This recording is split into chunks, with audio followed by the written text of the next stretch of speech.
What trends can be stopped? What new non-norms can become norms?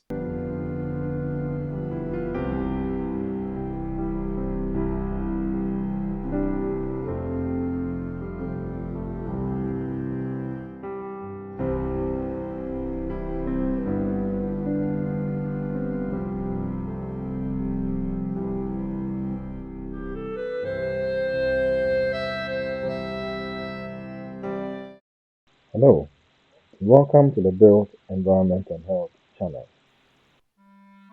In our previous episode, we set the stage for our journey by identifying that neglected intersection between health and the built environment. Health we understand as already defined. The built environment we have an idea what it is.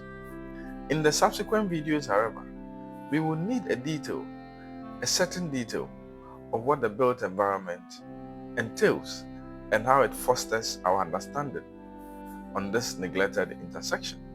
In this episode, we will discuss one of two key ideas that form the foundations of our discussions. The first being the triangular chord of sane exploration, and the second being how we lost the opportunity to host and own hospitality.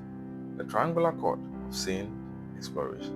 This concept consists of three interconnected principles which will continually guide our understanding, our judgment, and our priorities. These principles will be 1. Built by design, 2. Engineered by the design, and 3. The mandate of reengineering. These principles are not abstract. They are practical, they are actionable, and deeply relevant to how we understand and interact with the spaces we inhabit. Let us break them down. Built by design. This principle reminds us that every structure first started with an intention. The intention, the motive behind which the structure was put up, comes prior to observing the structure itself. Relax. It's not what you are thinking already. Not yet. I know you are thinking of the cars, the buildings, the railway systems, the telecommunication systems, the prisons. No, that is not what I'm talking about. I am talking about you. Yes, you. You are a masterpiece of deliberate creation. Think about it. Your skeletal system provides strength and support. Your muscles enable movement. Your brain coordinates every action. And your heart continually beats to sustain life. Every system in your body works seamlessly to ensure your effective function, demonstrating an intricate design far more sophisticated than humans have ever built. You have been built by design. Let's delve deeper. Your immune system fights off all kinds of threats. Your skin protects against external harm, and your senses allow you to perceive and interact with the world around you. This is no accident. It is intentional, purposeful, and evident of a blueprint far beyond human imagination. But here is the twist. This same principle of being built by design extends beyond just biology. As I've briefly explained, it applies to the spaces we inhabit and the systems we depend on. They have also been built by design. Yet, unlike the perfection seen in nature's creation, we as humans often lose sight of the intention behind our creations. Take a moment to reflect.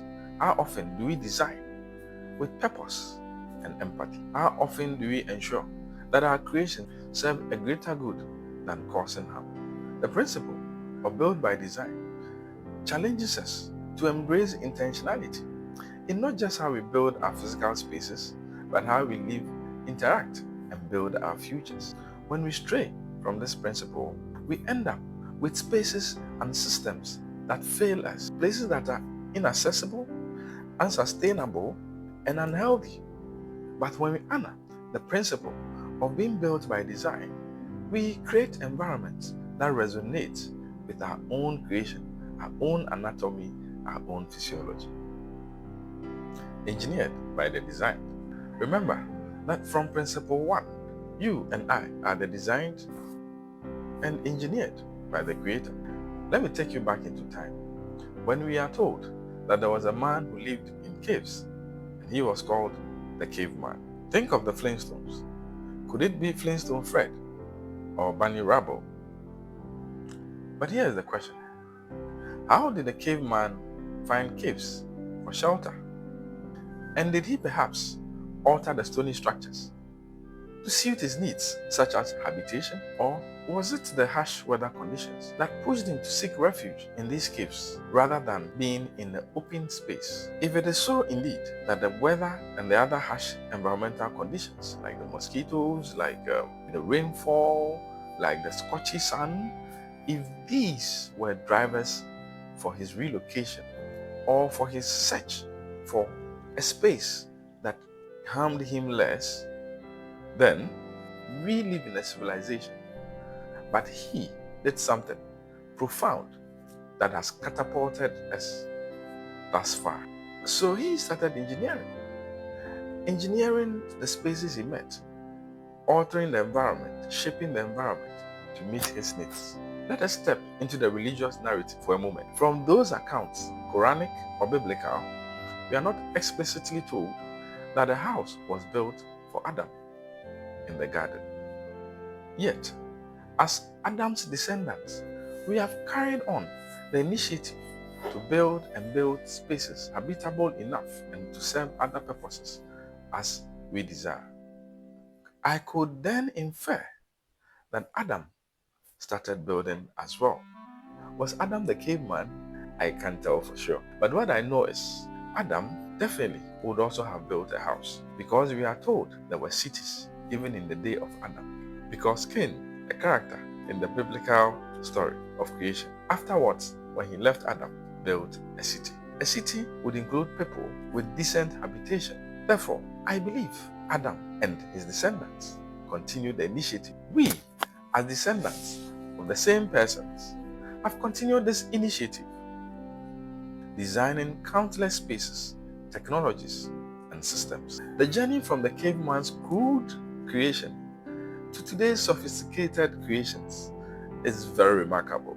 But as we celebrate this journey, we must pause and reflect. How successful have we been as the engineered who are tasked with engineering? What is the operational moral fabric of creating, engineering, or even designing? It is this: we are engineered to engineer, designed to design, and to do so responsibly. Look around you. Every space you see was either here before us, or we re-engineered the space to meet our needs. As humans, we have inherited an ability to redesign and re-engineer in real time. I mean real time. That is, as and when the issues come up, we're able to quickly engineer with intelligence. And now, we must align our efforts with the higher purpose. The Sustainable Development Goal 3 focuses on improving well-being and health in the built environment. Why? Because the built environment seems to contribute a huge chunk of humanity's woes, afflictions, achievements, and even successes. Therefore, improving one's well-being and one's health cannot be achieved without focusing on the built environment.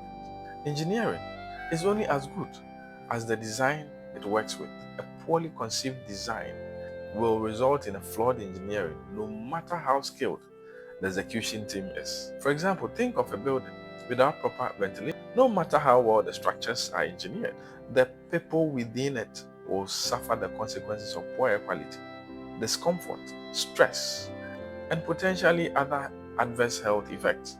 So as we move on, we will have to ask the questions whether we are truly building by design, or we are allowing chaos and short-sightedness to dictate our actions. Finally, let's delve into the third and last of the three principles, the mandate of reengineering. This principle recognizes that our environments are dynamic. What works today might not work tomorrow. We have a natural tendency to explore reengineering is the process of revisiting and revising spaces to meet the evolving demands of time, whether it's due to technological advancements, a shift in cultural or social priorities, or even just a matter of catching up with times and trends. As we discussed, design to design and engineered to engineer is true, then this third principle means we have a mandate indeed, and a mandate to execute responsibly. At the core of this mandate to re-engineer is the pledge to faithfully preserve our natural resources and to improve humanity. This responsibility is non-negotiable. Any engineering practice that disregards this fidelity is detrimental to our survival and the future of this earth. To help guide this commitment, I have developed the acronym IPRR, which captures the principle of responsible and sustainable engineering. Now, let's break it down. I represents identify.